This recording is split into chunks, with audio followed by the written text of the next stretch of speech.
Halo, assalamualaikum warahmatullahi wabarakatuh. Kembali lagi bersama aku Nurul. Gimana kabarnya teman-teman semua? Semoga selalu sehat, selalu mendapatkan rahmat dan ridho dari Allah Subhanahu wa Ta'ala, dan juga diberikan rezeki yang lancar dan juga berkah. Amin ya Rabbal Alamin. Oke teman-teman, baiklah, aku mau apa namanya berpendapat ya, bukan berpendapat sebetulnya, mau meluruskan gitu teman-teman. Cuplikan yang sedang lagi ramai nih dari seseorang ya. Banyak orang yang bilang ustadz, tapi kalau menurut aku dia belum bisa dipanggil ustadz gitu ya teman-teman. Nah, cuplikannya seperti apa? Kita lihat dulu. Ini dia cuplikannya. Ustadz perkosa santrinya, saya yakin santrinya pasti pakai baju syar'i serba tertutup, malah diperkosa. Jadi jelas kan, yang salah bukan pakaiannya, yang salah otak laki-lakinya cabul. Jadi jangan ngatur cara wanita berpakaian. Nah, kenapa aku ikut bicara ya di sini? Karena ya, ini menyangkut agama ya, agama Islam. Nah, yang berbicaranya itu mengaku Islam ya, mengaku Muslim teman-teman.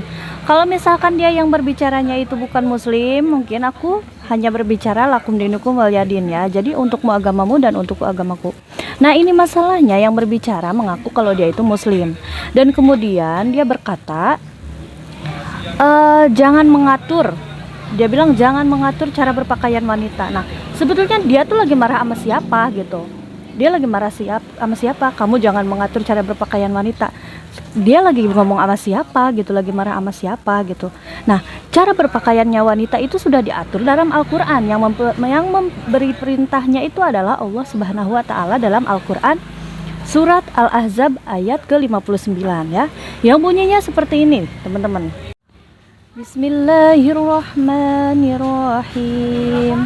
Ya ayyuhan nabiyyu qul li azwajika wa banatika wa nisa'il mu'minina yudnina 'alaihinna min jalabibihin bihinna dzalika adna ayyu wa kana Allahu ghafurur rahima. Ya, yang artinya, wahai Nabi, katakanlah kepada istri-istrimu, anak-anak perempuanmu dan istri-istri orang mukmin, hendaklah mereka menutupkan jilbabnya ke seluruh tubuh mereka. Yang demikian itu agar mereka lebih mudah untuk dikenali, sehingga mereka tidak diganggu. Dan Allah Maha Pengampun lagi Maha Penyayang. Nah, itu dalam Al-Quran teman-teman. Nah, yang aku sedang pertanyakan, dia tuh lagi bicara sama siapa gitu? Kamu jangan mengatur cara berpakaian wanita katanya. Kemudian dia bicara syar'ikan dulu otakmu katanya. Sudah jelas-jelas ya dalam Al-Quran ya, dalam hukum Islam, bahwasannya laki-laki itu melihat wanita yang bukan mahramnya itu untuk menundukkan pandangannya gitu. Jadi sudah tertera ya. Jadi jangan sampai adanya karena perilaku atau akhlak seseorang yang buruk gitu ya, kemudian menyalah-nyalahkan Al-Quran, menyalah-nyalahkan firman gitu, terus dia ngasih tahu jangan begini jangan begitu gitu ya, padahal dia Muslim gitu. Nah, kenapa ikut bicara ya? Karena dia mengaku Muslim. Saya bilang tadi ya, kalau misalkan dia memang bukan Muslim, mungkin aku hanya bicara lakum dinukum waliyadin ya, untukmu agamamu dan untukku agamaku. Nah gitu. Jadi jangan sampai pada akhirnya banyak orang yang berstatement, oh iya bener itu, jangan pernah nyalah-nyalahin busana atau pakaiannya wanita. Terus banyak juga orang Muslim yang bilang, gue setuju sama omongan dia, jadi seolah-olah mereka tuh memungkiri Al-Quran gitu teman-teman. Mereka tuh tidak percaya gitu, mereka tuh tidak mendukung Al-Quran, tidak yakin pada Al-Quran gitu. Jadi jangan sampai adanya hal seperti ini, kita tuh tidak ada respon dari orang-orang yang seolah-olah itu menyalahkan Al-Quran gitu teman-teman. Jadi semuanya yang ada dalam Al-Quran itu semuanya benar. Masalah akidah seseorang, akhlak seseorang, kan mereka sendiri gitu ya yang menentukan apakah dia bisa meredam hawa nafsu mereka, apakah mereka Mohon maaf ya, masalah pemerkosaan ini gitu ya, yang sudah menutup aurat masih saja katanya diperkosa, atau yang tidak menutup aurat juga diperkosa gitu. Nah, terus yang dipermasalahkan katanya harus laki-lakinya dong, harus seperti ini seperti itu gitu ya. Nah, seperti ini teman-teman ya, seperti halnya kita sudah tahu nih sholat wajib ya, sholat itu kan wajib, tapi banyak orang yang meninggalkan gitu, yang lupa teman-teman, dia mengejar duniawi, padahal sholat itu wajib. Sudah tahu semuanya, juga semua umat muslim sudah tahu sholat itu wajib ya. Terus sudah tahu juga bahwasannya dosa sholat itu balasannya itu neraka, dan kemudian sudah tahu juga balasan di nerakanya seperti apa gitu ya, ada ular yang menyiksa nanti di neraka. Nah, mereka sudah tahu, tapi masih banyak orang yang melalaikannya gitu. Nah, karena apa? Ya karena nafsu gitu. Terus karena dia kegoda oleh kata-kata iblis gitu. Jadi dia lagi mencari duniawi.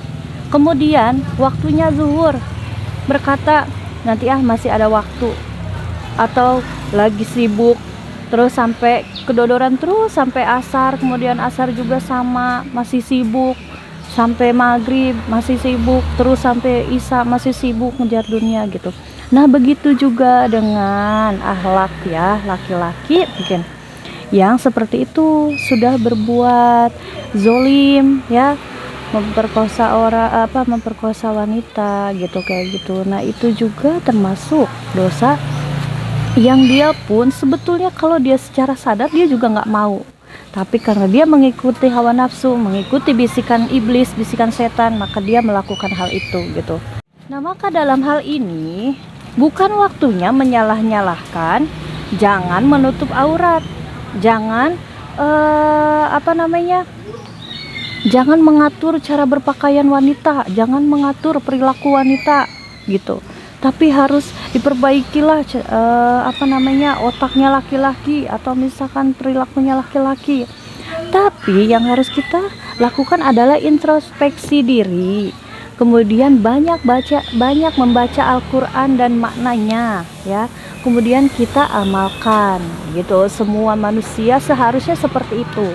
Dan kemudian ya, kalau kita sudah melihat orang yang sudah berbuat zolim atau keluar dari aturan-aturan agama Islam gitu, seharusnya lalu kemudian harus apa yang kita lakukan bila kita melihat gitu ya hal-hal yang terjadi gitu, seperti kasus-kasus yang seperti itu ya, pemerkosaan, kezoliman seperti itu. Apa yang harus kita lakukan?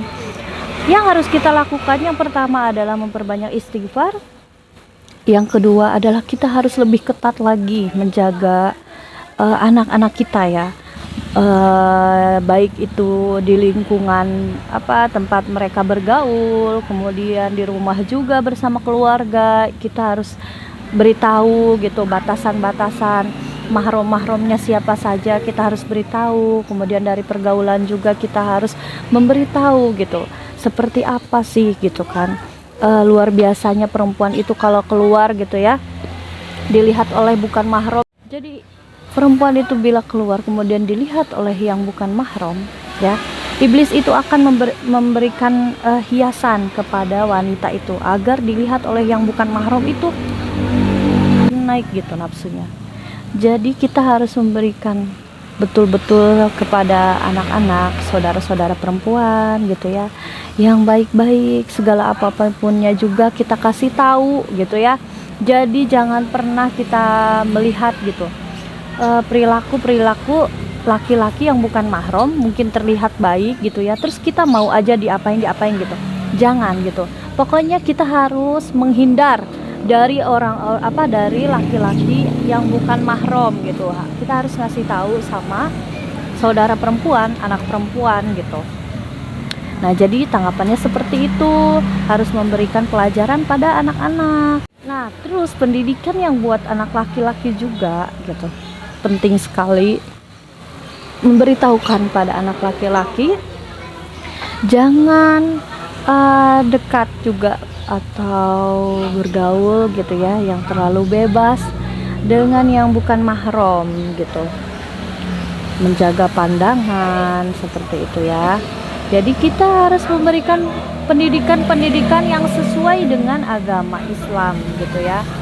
Jadi jangan menyalahkan Al-Quran, menyalahkan aturan-aturan yang sudah dibuat oleh Allah Subhanahu wa Ta'ala. Semua yang Allah buat aturan itu semuanya itu yang paling benar, yang paling baik gitu. Semuanya bila sudah menjalankan hal-hal yang benar dan baik, maka insya Allah semuanya akan baik-baik saja.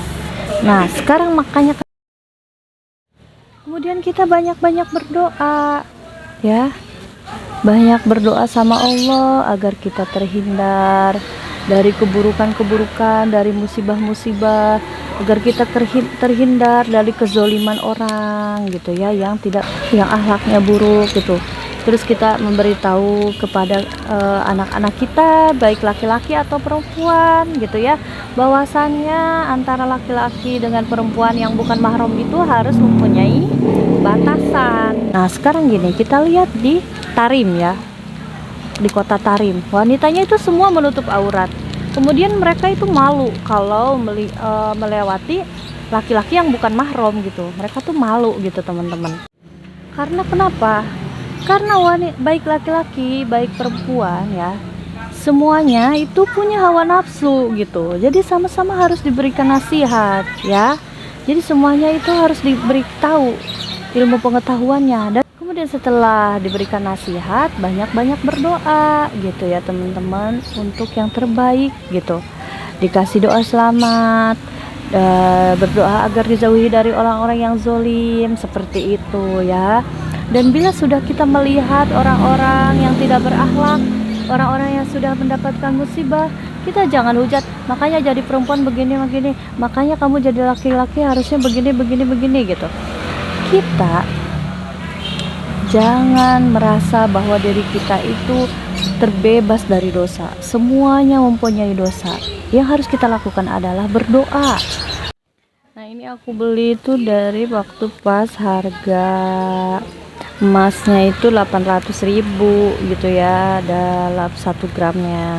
Emas ini cepet banget naiknya teman-teman. Nah kemudian kalau yang gelang ini, jadi emas itu kan ada, kalau di kita tuh ya ada 24 karat, kemudian ada yang 22 karat, ada yang 18 karat gitu kalau di kita. Kalau di kota mungkin biasanya persen-persen ya gitu. Ini di Sunda kita ada yang 24 karat nih seperti ini, kemudian ini 22 karat gitu teman-teman. Nah untuk yang ini hadiahnya aku umumkan ya teman-teman di TikTok. Oke, itu saja teman-teman dari aku. Jangan lupa untuk selalu like, comment, share, dan subscribe.